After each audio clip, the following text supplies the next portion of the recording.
Hi, welcome to the Moral Injury Support Network. I'm Dr. Danny Roberts, President and CEO of Moral Injury Support Network for Servicewomen Incorporated. Today we have a great guest with us. Patti Tutalo is a retired U.S. Guard commander, U.S. Coast Guard commander, consultant, and writer exploring leadership, belonging, resilience, trauma, and healing in real and practical ways.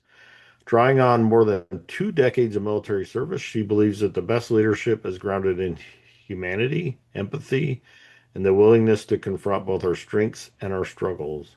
Through candid conversation and reflective insight, her work invites listeners to pause, think differently, and consider how we show up for ourselves and for one another in our lives and our leadership. Petty is the founder of Tutalo Consultants, where she partners with organizations to drive meaningful, system level cultural change, particularly in the areas of leadership development and sexual assault and sexual harassment prevention.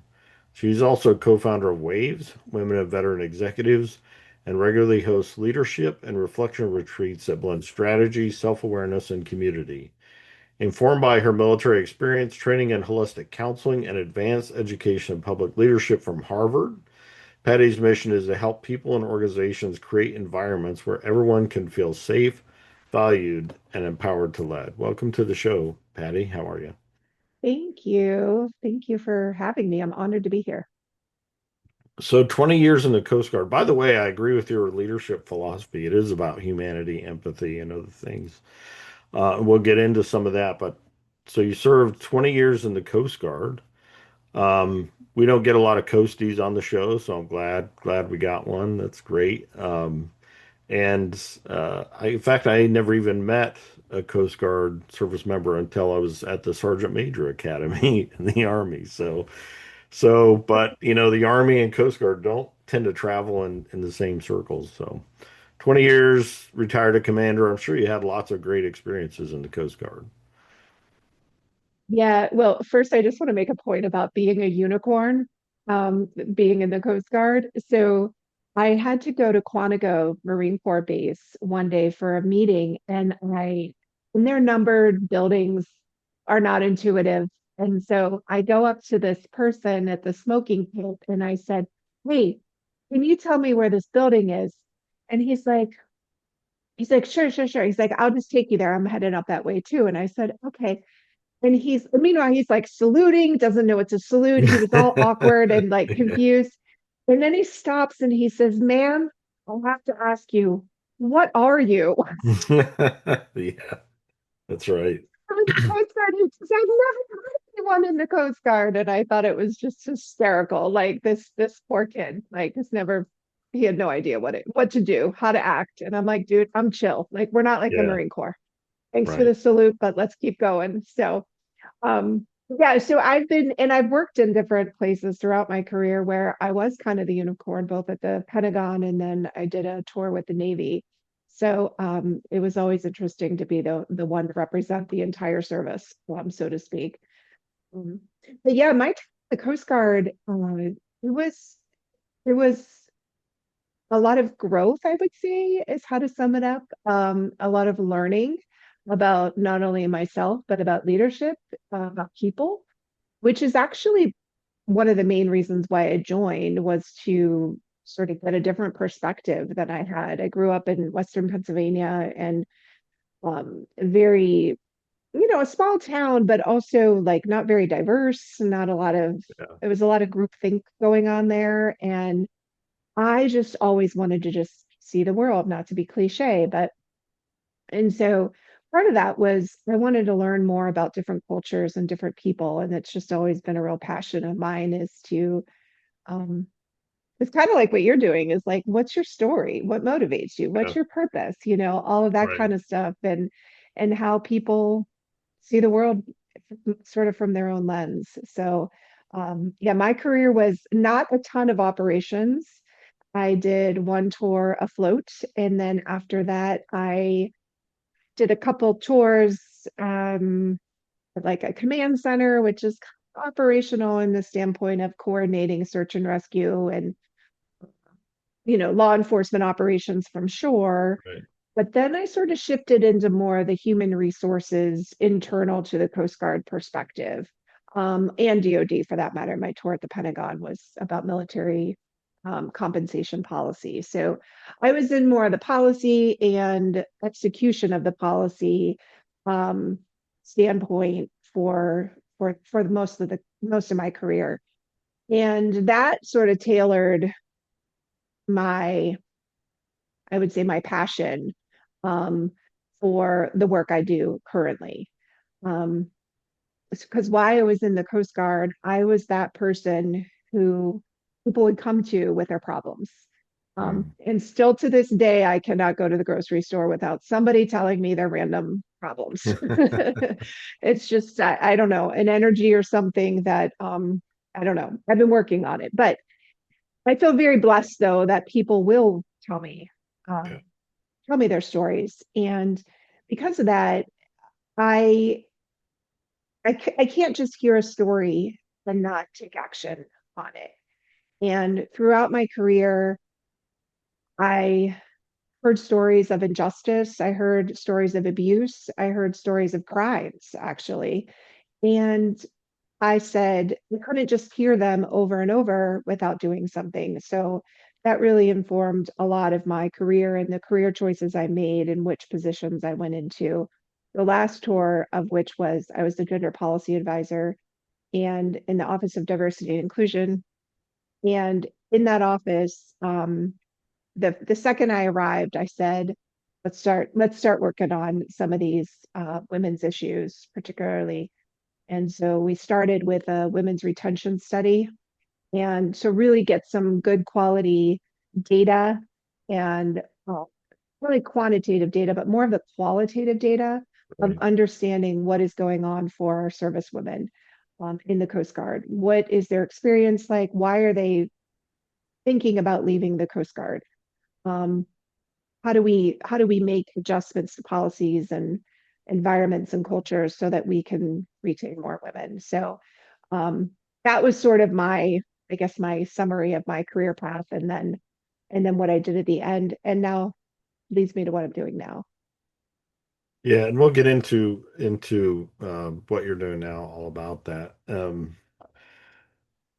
I think when I think about so many of the women that I've interviewed or worked with or helped or counseled or whatever, I think about how many of them would have had full careers or at least certainly had more years, done more years than they did, if not for the harassment, the assaults, the all that stuff, the cultural issues. And so, the military has just missed out on so many brilliant people who are just as dedicated as the men. I find that many men are so driven by careerism there, and yet many of the women, and I'm not making too broad of a, I mean, it's women that are careerists too and all that. And there's nothing wrong with wanting to get promoted, move up, and have, great influence and power, make more money. Nothing wrong with any of that stuff. But just like so many men are just like, that's all they care about is the next promotion, da da da. Even commanders who are like, because I served in the chaplain corps for 20 years. I was also in the infantry for 10 years. So I did over 30 years in the army on both like polar opposites. One about killing people and one about saving people. I did kind of all of it. But just I remember one commander publicly, he was a good commander. He actually was a smart guy. He was able to really think system. He was kind of he was able to make stuff happen, right? But he really didn't care at all about his soldiers. The only reason he did anything for him, gave him passes, gave him leaves or whatever, he understood that if you piss them off at bad enough, they won't work for you. So there's no like actual care. He just knew like you should not make soldiers angry or screw them over because they screw you over, right? So it was very self-serving. But at the same time, he's a really good commander in the sense of like what the Army wants commanders to do. So interesting. But just so many women, right? That like, and you must have saw that too, or in your study and your work that like, how many women are we losing? Women who are dedicated, smart, who want, career success because of what's happened to them or the way they were treated. Yeah, it's interesting. Whenever we did that study, we came up with all these reasons why women are considering leaving service. And every time I would go in to brief senior leaders, they would always say, well, tell me what the number one reason is. Tell me what I need to do to fix this problem. Yeah, I want the low hanging fruit, all of those type right. of things. And my response was, first of all, we will not rank this because there's no way to rank them. First of all, Yeah, the right. research does not show that. And this was in collaboration with Rand Corporation. So it wasn't just Patty saying this. Yeah, it right. was it was a bunch of professionals. And we would sit down and we'd talk about this because the bottom line is it's death by a thousand cuts. And Right. it's I used to say it's everything from getting in trouble because your hair wasn't properly secured in the Yeah, 2-inch bun, or and then the next day it's you know something else, like whether another uniform item. So it's not even like, and then the next day it could be an actual sexual assault. right. There's a thousand different things that could be into play. And there's a point whenever you just say, I'm done. Right. Can't I cannot stand another day. And it's that final cut that puts you over the edge. And so Right. that's kind of why we couldn't ever put rank order them or anything. And then whenever it comes to the solutions, you can start to chip away at the every issue, but really what you have to look at is the whole system. Yeah, Like, how are all of these pieces of the puzzle coming together to create this environment where, like you said, the example of the commander, he's in a culture, he's playing it perfectly right. Like, he's yeah, stellar in the eyes of the army, right? Because that's the culture right. that's the system. And he's like, okay, I'll see the system. I know how to play this. But there's Right. no value placed on like how he treats his people. True value, I should say. There's Right. no true value. I know that they put that usually on the evaluation systems, but how they Right. truly evaluate it is another story. But um, so yeah, I think you know, it's a really complex. I always say it's really complex, yet not at all. Because if we would just Yeah, right. pause and care about our people, Right.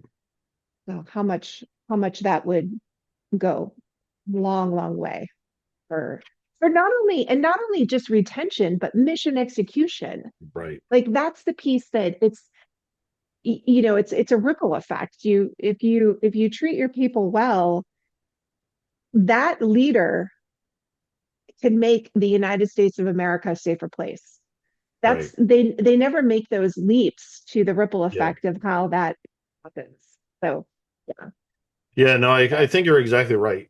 I think there are a lot of leaders, and I wanted to start naming people. I'm not going to, but there are a lot of leaders just that hate cultural stuff. Unless it means talk about more PT or going to the field more or whatever, right? Uniform stuff, whatever. But like when you talk about these soft, quote unquote, soft cultural issues like harassment and lewd jokes and the way you treat people and all this, they hate that stuff because they're like, we need to train for, we need like those are mutually exclusive. Like you can't train for combat and also like not be an a-hole at the same time. But when I was in the infantry, and you'd have to actually survey my previous soldiers or whatever, but even in the 82nd Airborne Division with infantry squads, scout platoons, like I did all the elite stuff in the 82nd Airborne Division, where we were all crass, rude. Certainly, there were no women that around us in the 90s, right? And we were Mhm. certainly sexist and all, but it was a really rough environment. It was all about killing people. I mean, it was just like that's what we were trying to do. It was infantry all the way. Um, but I always treated, and we were highly effective. Like my teams and squads were highly effective, and I always treated people like they were equals. I always Mm, treated them like I wanted to be treated. Part of it is my religious upbringing and stuff, but also I think because I grew up being bullied a lot and that kind of stuff, that I have a sensitivity to how other people, sometimes I don't recognize how I'm making people feel, but at least consciously trying to lead the right way. And I remember a team leader, it's not just about me, but I'm making a point. Like you can be in this very kind of environment and still not harass people. I remember when I was a squad leader, one of my team leaders, we had a team meeting, end of the day, squad meeting, and blah, blah, blah, and sent him off. And he said, "How do you do that? How do you do that?" And I said, "What do you mean?" He said, "They all listen to you. Like they actually cared what you're saying. When I'm meeting with my team, it's just like this totally different thing." And this guy was a ranger. You know, mm, he was a great paratrooper badass, but he had no like people skills at all. And so mm. my answer was like, I don't know, I just treat them like they're equals. And, because they are as people, it's just that I've got more rank, more responsibility, and so on. I definitely get paid more than you, but we're in this together kind of thing, right? And so there is no exclusivity. You can treat people well because then they're loyal, they'll sacrifice for you, they'll go above and beyond. And I found that throughout my 32-year career that when people like you because you respect them and care for them, they'll do almost anything for you, you know? And so in teams and environments where you have to lay your life on the line for each other, and I don't care if you're admin or infantry or artillery or medics, it's still the same thing. We're sacrificing our lives, our physical well-being, because if you serve 20 years in the service, you got all kinds of physical stuff going on. Our mental health, all this stuff we're putting on the line for our country and for each other. And so it just, if you take care of each other emotionally, mentally, physically, you're going to have a tighter team. And why that's so hard for people to get, I don't know. Like, I think some of our Right. leaders are not very smart when it comes to, because they get enculturated in this, turning the reds to green and making the numbers. It's all about these metrics, shooting the targets or whatever. And when you get into soft skills stuff, it's like people want to bother with it. And there are a lot of great commanders at all levels that do get it and do care and are good. I had a bunch of them in my career, so it's not true that they're all bad. But I mean, the ones that don't get it, you just want to go, what is so hard for you to get this? You know? Yeah, it's so true. And I often, when you were talking about that, I thought about a time whenever there was a government shutdown and it lasted a while. And this wasn't the most recent one. This is when I Yeah. was on active duty. I forget the year. Um, but um, it was a significant time and service members weren't getting paid. Like the Coast Guard wasn't getting paid. And I remember and I was reflecting this back to somebody who was not military, and I said, there's a time as a leader when you need to say to your people, it's time to suck it up. And yeah, you're now in a volunteer status 100%. You're not getting paid, but we have a job to do and we are dedicated to that job and we're going to do it. And I think the difference is if you loved your people, truly loved them, but until that point, it wasn't a big deal for them to come and work every day for free, essentially. I mean, they got back pay, but Yeah. Yeah. um, that's a lot to ask of a person. And then to also check in with them, like how are you doing through this? Do you need to like give them the resources because some people do live paycheck to paycheck and but it was really striking to me that it was like for this person who is in a different industry, they could not understand how to navigate that kind of situation. And I'm like, but it starts so much sooner than when that situation Right. happens. Right. You got to instill that trust and that love. And I've only recently started to say the word love, but that is truly what it is. We need to spread Yeah. love to our people. And if they know we have their back and that they're loved, they'll and they'll put 100% in every day, um, because they know that we're going to take care of them. So Yeah, so I just wanted to share that little a little bit about it's hard to lead sometimes, like in these situations, but good leaders can establish that trust up front, and it'll carry them through those tough times. Yeah, I think one of the challenges for leaders that really care about people is balancing that accountability with compassion. And I Mhm. see people that lean too heavy on compassion and everything's okay, it's okay. Like there's so much forgiveness, which forgiveness is good, but you know, it's there's no accountability, and then you have the ones that are doing the work well, then pretty soon it's like, well, I don't know why I'm trying so hard because nothing happens to this guy. He sucks at his job, right? And I'm doing everything I can. There's no extra benefit for me. And so in your work, as we're transitioning to like the work you do now with executives and stuff like that, is that part of the conversation? Is that what you help them do? Or is that come up because you're talking about humanity and compassionate leadership and that kind of thing with accountability? How does your work play into that? Oh my gosh, I love accountability topics. So thank you for bringing that up because holding people accountable is love. It absolutely 100% is love, just like your children. Like, are you going to let your children just run amok? No, you're gonna discipline them. You're gonna, well, you should be. Anyways, you should be holding them accountable and teaching them Right. rules. And but not only that, but like and not to make it oversimplify it for children, but when you think about a child, what does the accountability do for a child and rules do for a child? Create safety. And so I think to your point about like, well, this person could get away with it and this person can't, that that is not a good system of accountability. Like once you have your Right. set rules, you need to hold everybody to the same standard. And that is one thing during my career that I am still frustrated with.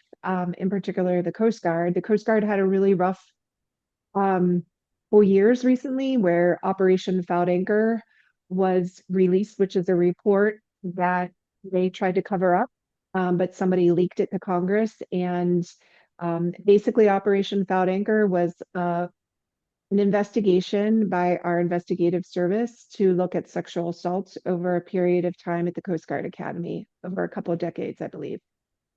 And the number one thing that came out of that is the lack of accountability. And here, here's the thing: there is a set standard for how to work through these issues. There's a Yeah. UCMJ. There's all these different things. Right. And I think what the problem is people with accountability is people don't have the, to use your word, moral. They don't have the moral courage to turn in their friend.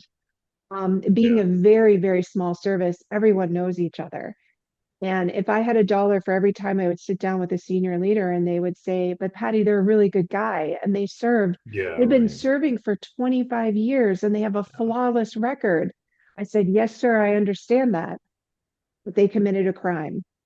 Right. And because they committed that crime, it's time to let them go. I'm not taking anything away from what they did for the service, the Right. country, all of that. But today, they committed a crime and they need to be held accountable. The problem is they are too enmeshed in that Right. relationship, actually say, hey, friend of mine for 20 years, I gotta hold you accountable. And that's a real problem. But here's an example I'm going to give, and I'm going to try. I might have to like make sure I want to make sure that this is. I'm going to be very general with it so that the identity is not revealed. But there was a commander that was reported to my office at a time, and very erratic behavior, very abusive behavior at his unit, and to the point where I actually would have a line outside my office of people on that staff that would come to my office, and because I was in work life at the time, and they would say, you got to do something about this commander.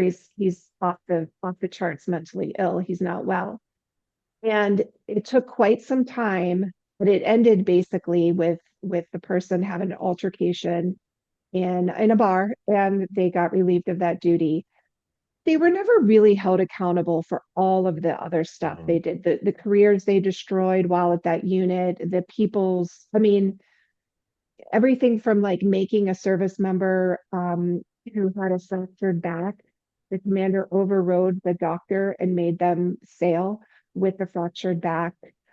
So everything from that to verbally abusing someone while on watch in front of everyone. So very just horrible stuff, and almost stuff you couldn't even like imagine, right? Like, how does that even make Yeah, sense? right, Fast forward, and this is what I mean by accountability is love.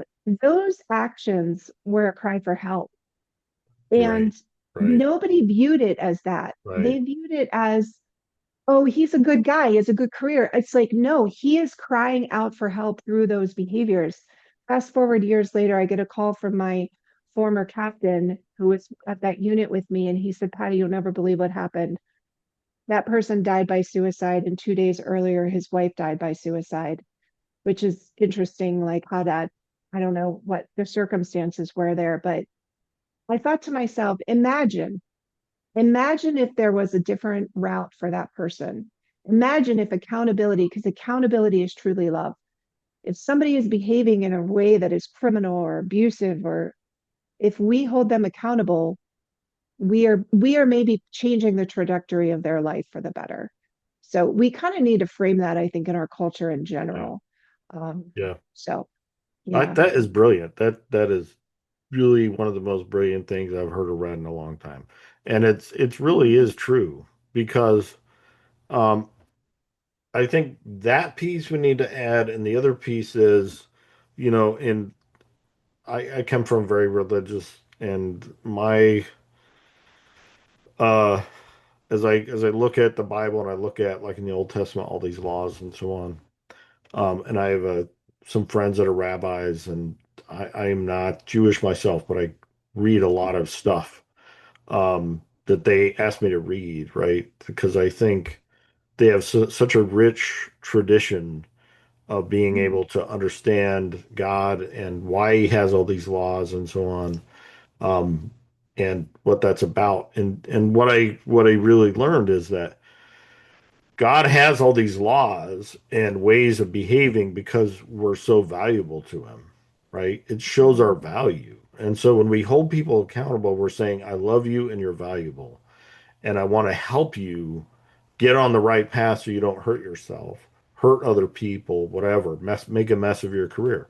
So if you're doing that early on, and I have to admit, like probably with my own soldiers, in fact, I know for a fact there were times I let them off the hook when I shouldn't have, trying to be compassionate and all that. But if we are more, um, if we hold people accountable in love, not shaming them, Mhm. not, and part of that is like understanding how flawed I am. So when I'm correcting you, I'm coming at you from a perspective of, hey, I got my own stuff to fix for sure. But I've noticed this about you. Let me help. Let me help you because this is needs to be corrected in love, not shame and all that. And from the valuable of you're too valuable to let this continue. If we're doing that early on in someone's career, just like we do with children, then before they're in a position where they can totally destroy themselves or others, they're fixed, they're good, their character's been, and the final thing I'd say, because I really want to transition into a lot more specifically about the work you're doing now, but um oh, I just had a brain cramp. Forgot what I was going to say. Okay, so we'll move on now. But I'm sure it was brilliant, but it'll come to me later. But this accountability being important, and like you said, framing it and love for them, love for others, and then and value and stuff. We do that early on. We help people in so many ways, and they help people, and in the end, they have a much more just, good society. So it's good for society as a whole, units, organization, everything. There's nothing bad about accountability, and there's nothing wrong. I mean, as long as here, okay, I remember what I was going to say. Um, I also have seen, um, a disparage of justice. The lower your rank, the more likely you're going to get the full brunt of the law, especially if it's sexual assault or something like that. But you build up Yes. this protection, the shield, the higher rank you get, and especially officer corps versus NCOs, right? But NCOs look out for each other, officers look out for each other. We're happy to destroy the, I mean, NCOs really can't do anything to officers, but you look at something like Abu Ghraib, where the general gets to retire as a colonel and the NCOs go to prison. Even though Yes. we teach, every service teaches this that, hey, you're as the leader, you're responsible for blah, blah, blah, but it's BS. 90% of the time, the leader, especially if they're a senior leader, like colonel or higher, lieutenant colonel higher, um, they're good. They're shielded. We find somebody else to destroy. We might destroy the sergeant major or the first sergeant or whatever. Sacrifice, get the sacrificial lamb taken care of, Hmm. and we all move on, right? So all this stuff about you're responsible, blah blah blah, except when you do a crime, then we find somebody else to be responsible. If you've built up like some some buddies, some like protection, a career of 20 plus years, whatever it is, right? We So that's like there's a lot going on with accountability, and a lot of it is executives, because I know you do a lot of executive coaching, um, just being blind to their own like lack of applying policies or whatever, right? There's probably some of that, just lack of self-awareness that they're doing, you know, that they're not holding people accountable or they're not treating everybody the same or whatever. Yeah. Yeah, I think you're right. Like my in the Coast Guard, that was my experience as well, is the more senior you are, the more protected you are. And that's a huge problem. But when you think about it, it makes complete sense because they're more attached to those people, they're more established. And Right. so it's harder to call to hold your friend accountable than it is to hold somebody that's brand new to the Coast Guard, for example, that you don't necessarily know. There's Right. enough distance in there that you're like, oh, okay, no problem. We can lose that person. But the person that I went to the academy with, my bro over here, I can't do Yeah. anything to them. So Yeah. yeah. And that's what I think the biggest problem with Operations Without Anger was it was that Right. enmeshment that needed to be untangled. And yeah. And the problem is too, like it's so easy to just rationalize. Yes. It's just with anything, and that's why, like, if you look at the Jewish system, right? That's why only rabbis could determine, and Sanhedrin courts, right, could rule on religious things because they knew the individual is going to rationalize their way into um, it's okay, even though Yeah. that was theft. I was poor at this and that and the other, right? By the time you rationalize, you go, it's okay, right? And so, anyway, this is not a religious discussion. So. But what I'd like to do is go into the work you do now. Tell us about your consulting company, what you do, and maybe like how your experience in the Coast Guard maybe led you into this, if so. Yeah, it definitely did. So during my career, I worked a lot on sexual assault, sexual harassment, trying to make the culture better um, for everyone, whether it be through policies that are written. Um, I'll give you a funny example. One of the things that I fought for was nail polish color. Well, I don't wear nail polish still to this day. I could care less about nail polish. Right. The reason why it was so important was I was trying to get rid of the opportunities for people to get targeted. So, Mhm. women, for example, if you give them an opportunity, so if it's subject to the commander's interpretation on what professional nail color is, Yeah. they don't like that person, they will go after them. Same thing with the hair regulations. Like, I used to always say, like, why do women have to wear their hair back? What is the reason for that? Why do we Right. have to have, if we have it down, it has to be short a certain length. Like I used to go to these uniform board meetings and they would say, the bun size is 2 inches thick or something. And I'm like, Yeah. why? Give me the reason. Give me the Right. operational reason of why this is the case. Nobody could answer it. It's ridiculous. But I know it'd be like, always follow up with is it 7 minute abs or is it 8 minute abs? What are we talking about here? Yeah. It does not really matter. Just do the Right. abs. And so I was one of those people that just questioned everything. And I've been that way Yeah. since I was basically born, like my poor parents. But I just always question the status quo, especially when people are being hurt. Right. If there's no impact, I could care less about it. But when people are being impacted, I have an issue, and I want to make the change. So during my career, that's what I did, and now on the outside, that's kind of what I'm doing as well. But I like to say that I also, and I this you won't find on my website, but really what I'm trying to do is infuse systems that don't normally get a lot of love. I'm trying to infuse them with love. And how that looks is looking at all parts of the system and saying, how can we improve all of the different parts so that again, that whole ecosystem is more welcoming, is higher functioning, is Yeah. executing better because they're using every one of those team members to their fullest extent. And every one of those team members feel like they are contributing to a greater purpose.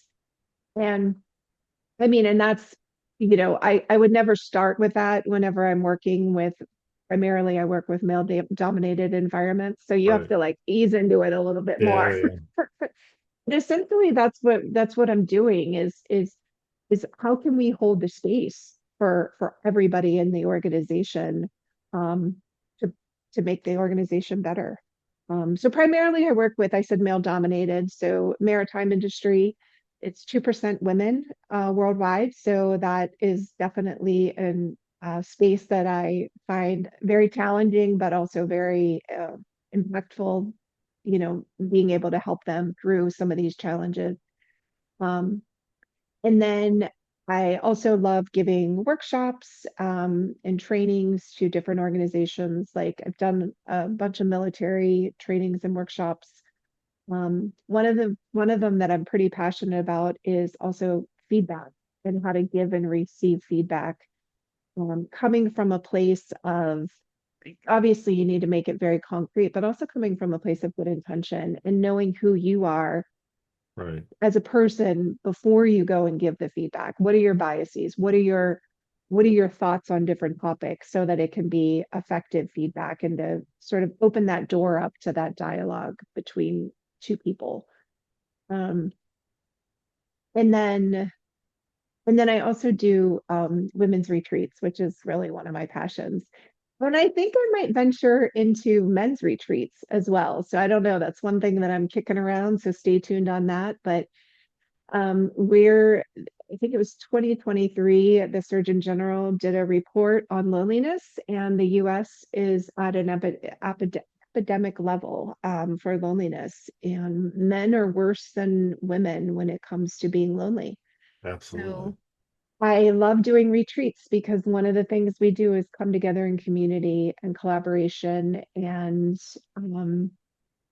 that seems to really have a profound impact on people as they leave the retreat.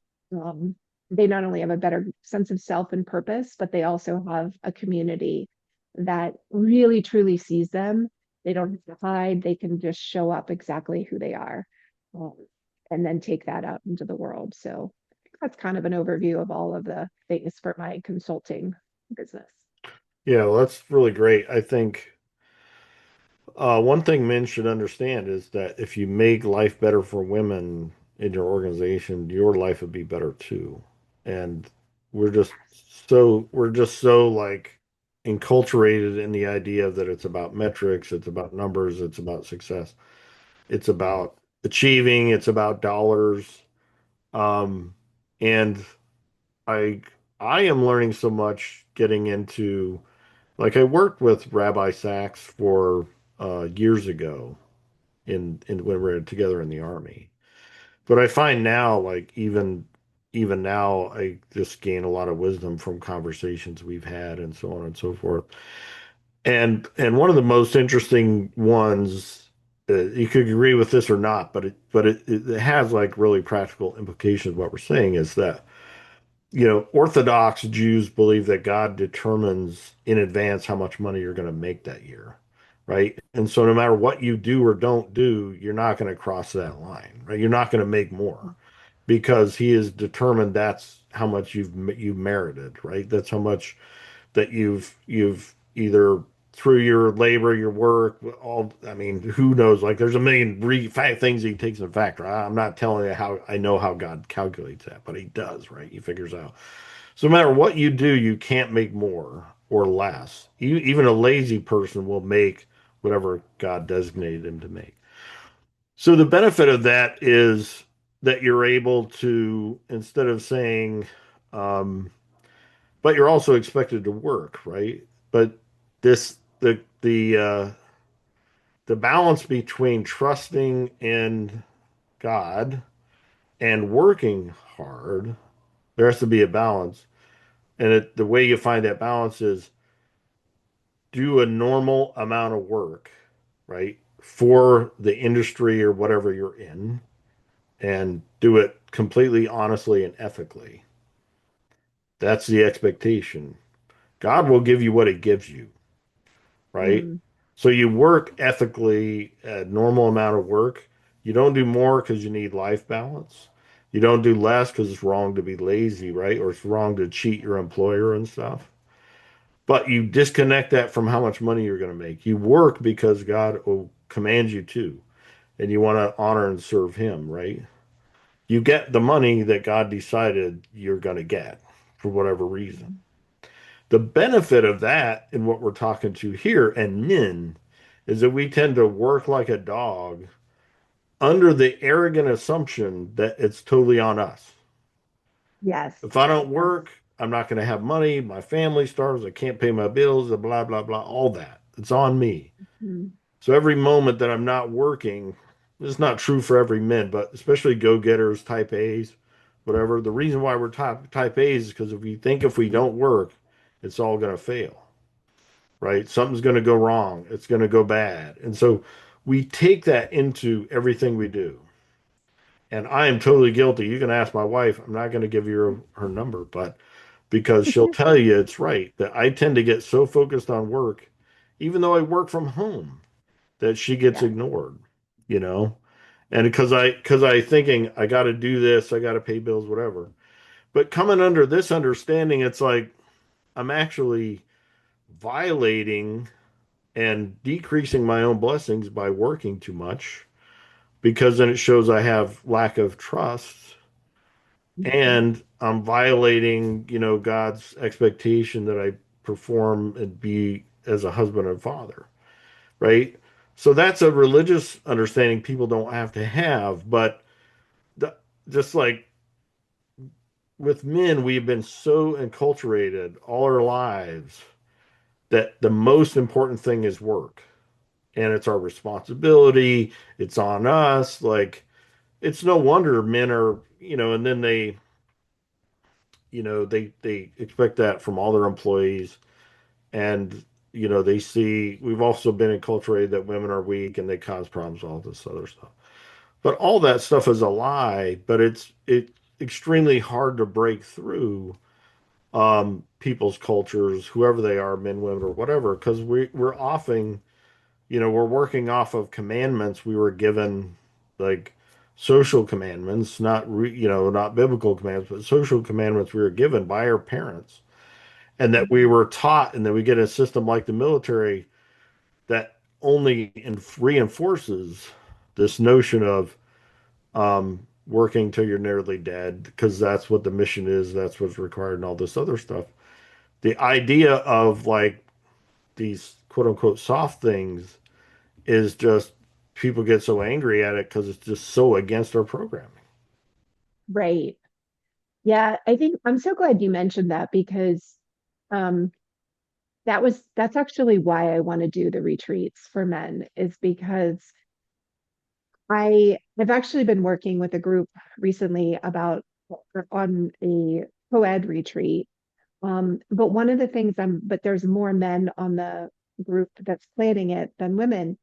And what I'm finding is like I don't know what course they're trying to go with it from a standpoint of the men are so programmed to how can we make our businesses better? How can we Mhm. achieve more? How can we get Yeah, to the next level of our career? right. And meanwhile, I'm standing over here going, why don't we just take all the armor off, throw the Yeah, sword down, stop competing, and just be still? Imagine what that would feel like if yeah, we were just still for a weekend. Like, don't overachieve. yeah, Don't, and I think the word is trust.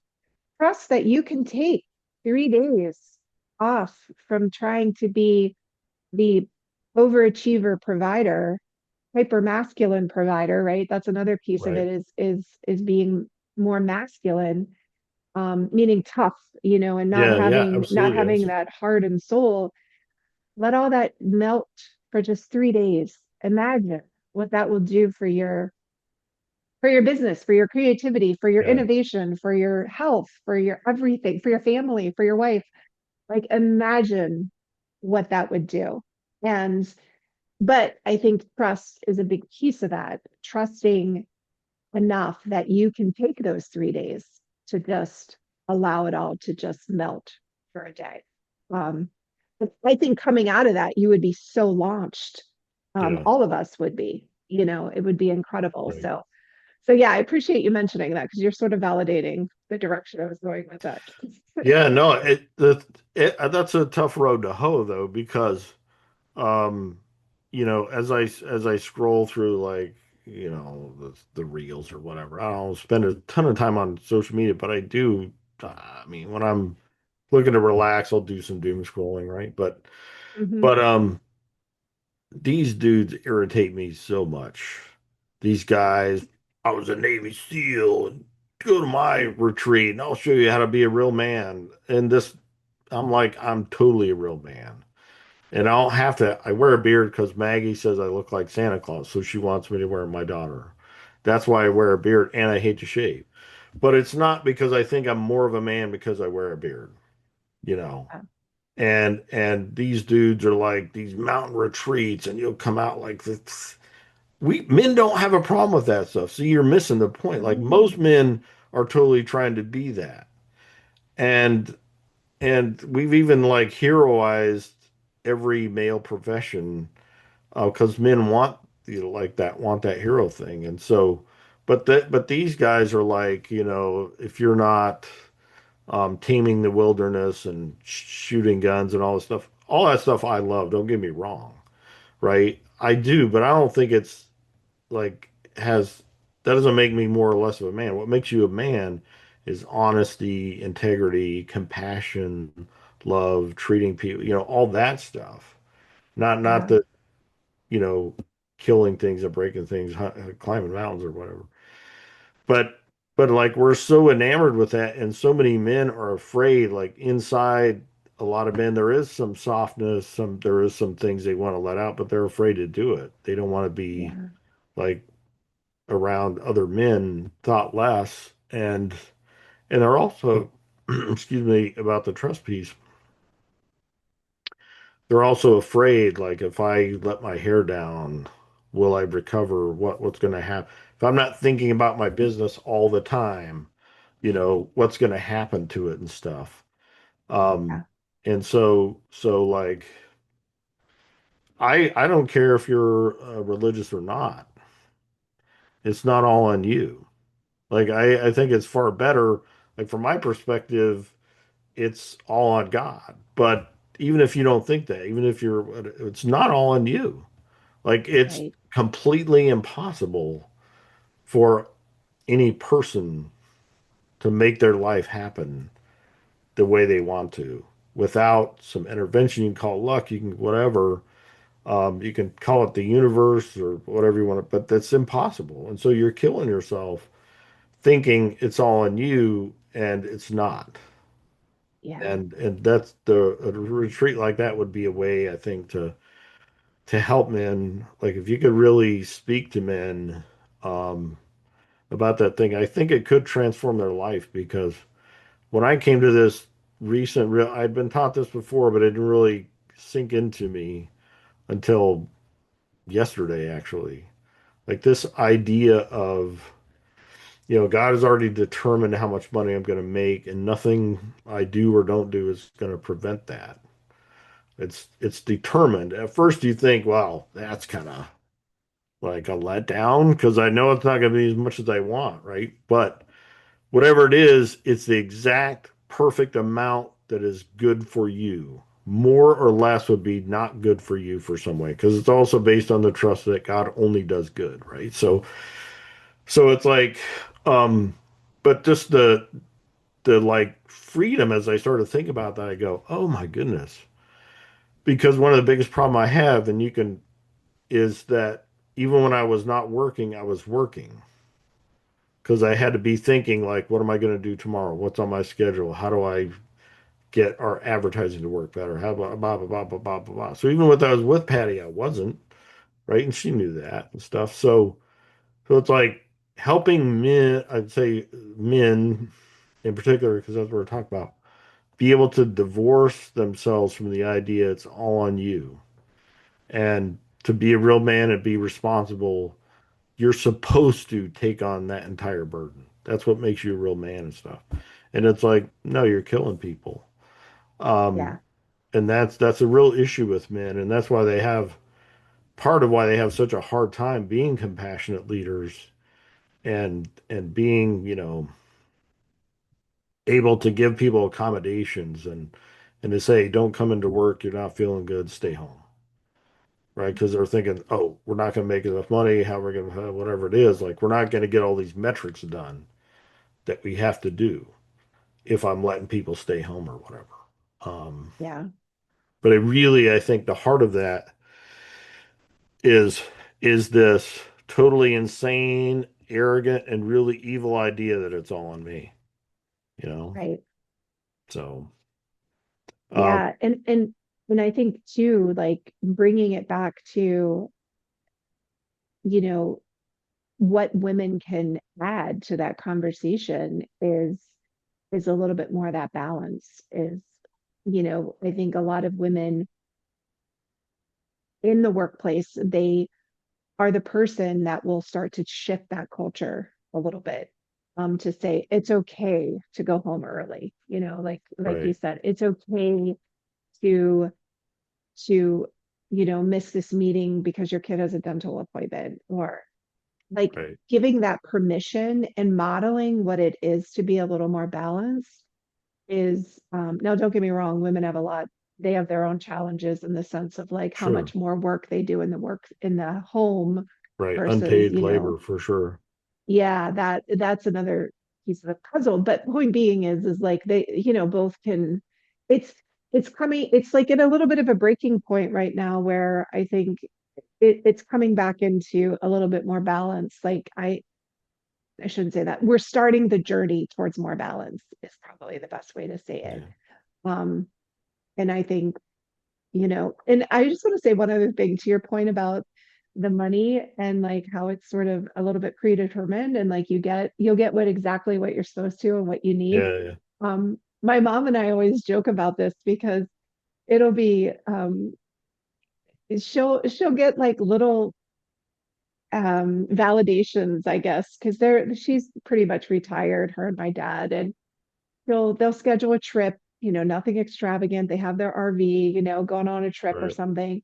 And then out of nowhere, a check will just show up in the mail. And she's like, this is God's way of saying, she's like, Yeah, she's like, and it's the yeah, exact amount I yeah, need, to have like a yeah, nice trip. And she says it just always comes. And it's not like in the form of a paycheck always. It's in the form of yeah, like something else. yeah, So I just wanted to say to your point, like I 100% believe that. I probably articulate it slightly different, but it's Yeah, exactly what I feel is right. like I will always, and I notice it in my own life, like sometimes I'll just get these random things pop out of nowhere, and I'm like, like that's Yeah. validation, one, that I'm on the right track, and two, that you appreciate my work. I appreciate it. Yeah. No, that's my focus right now religiously is on trust and just like what does it mean to truly trust, God and so on. And it's just so powerful and it's so, I study this and I go, nobody gets this, man, except like my rabbinical friends and stuff. But like so much of our society is just so against these principles. And it shows up in our social services, right? Because we're so, the underlying concept is, especially in the current administration, but in systems overall, is like when I'm trying to get help for women veterans, especially financial help, there's so many organizations that they want to know, like, they want to know about your job and if you're unemployed, what you're going to do to get a job and like da da da da da. Like this idea of if you're poor and need help, it's probably because you're lazy or you made bad choices or whatever. And there's so limited help in so many ways. And so you have like women veterans who are 100% disabled, they have two or three kids, they've got at least one of them. Like this morning I was just talking to a woman work do some cases for her, but she's totally disabled. She has three kids. Um, she has a husband, but he's struggling to find work and so on. But she gets this amount of money per month. Um, there's no possible way for it to meet all the things. And when you look at now, fortunately, there are some great organizations that help, but many of them, it's like this is a person where she would have trouble getting financial support because she can't work, and they want to know, well, what are you gonna, we only want to help temporarily, so when are you gonna get employed again? Well, husband has a criminal record, so he's having a hard time finding work. And it's like, so now, we just have these systems that are built on assumptions about people that put them in loops that they can't escape, right? Because she can't work, he wants to work, desperately wants to work. Nobody doesn't want to work. Like even if you're getting welfare, it's not enough. I don't care how much. Like it's a total myth that Ronald Reagan created way back in the 80s, the welfare queen and all that stuff. That doesn't exist. Those people Yeah. don't actually exist. There's not enough money from the government to like take care of people. But we have these enculturated idea that work is so important, being responsible with money is so important, all these things, right? Not being in debt, whatever. Well, people find themselves in situations, yes, due to their choices, but at some point, people need second chances. People need help. We need to stop, So if we had more ideas, more mentalities about, you know, not being so like ideas in the workplace about being more compassionate and caring people that would translate over into our social services where we would yes have accountability. Nobody's saying don't have accountability. Even my most liberal friends don't believe in no accountability, but also giving people the help they need. That's compassionate instead of saying you're lazy because you're not working, you shouldn't have three kids because you're poor, you should like all these things Mm. instead of just saying and like you have a criminal record, so screw you. You know what I mean? We would say, Yeah, hey, yeah, you did your time, that was bad, but now let's help you so you don't do more crime because you have to right. do crime to eat or whatever. And so I know we're out of time, but this has been a great conversation, and I probably did too much talking, but I do appreciate all the work you do. And how can people um, and I'd love to have an offline conversation somehow about I can support your men's retreat because I think that's really interesting. But um, What's the easiest way? And we'll put like in the show notes, we'll put links and stuff to your website and so on. But for people just listening, maybe in their car or whatever, if they want to talk to you, learn more about how do they get in touch with you? Yeah, so definitely my website, pattitutalo.com, I think is what it is, or tutaloconsultants.com. I should know that. We were in the middle of changing it. Yeah, Should know that. But I also have a Substack, which I'm finding a lot of great feedback from veterans on my Substack, just because I'm sometimes articulating things that are true to them, but they didn't really know how to articulate. So and I mentioned that because I've received that feedback, which is actually kind of shocking to me because I feel like I'm just writing and whatever is in my mind, and I'm really finding it powerful that it's landing with the people it's supposed to land with. And then also just email me. It's Patti, Patti, at pattitutalo.com, and that's pattitutalo.com. And then also on LinkedIn, of course, that's probably the easiest. Just find me on yeah, LinkedIn. I love connecting not only to people, but I love connecting people to other people, which I'm going to do with you as well after the show. I wrote down a few people that I'm like, oh my gosh, I can connect you. So nothing brings me more joy than making connections and then seeing yeah, those relationships yeah. flourish. So yeah. Yeah, well, I'm very grateful. A common friend of ours connected us. This has been a great conversation, and I appreciate all your service in the Coast Guard and how you're taking those lessons and helping people now. And I hope to continue to have some conversations with you about different things, how we can support you, and so on. But it's been a real pleasure. And was there any final things you want to say before we close up today? No, just genuinely thank you. Thank you for the work that you're doing to on this topic of moral injury and for women. It's so important, and yeah, I'm so grateful for you, and also the books you sent for that I can give to other veteran women. So Okay, good. very Good. thankful. Yep, good.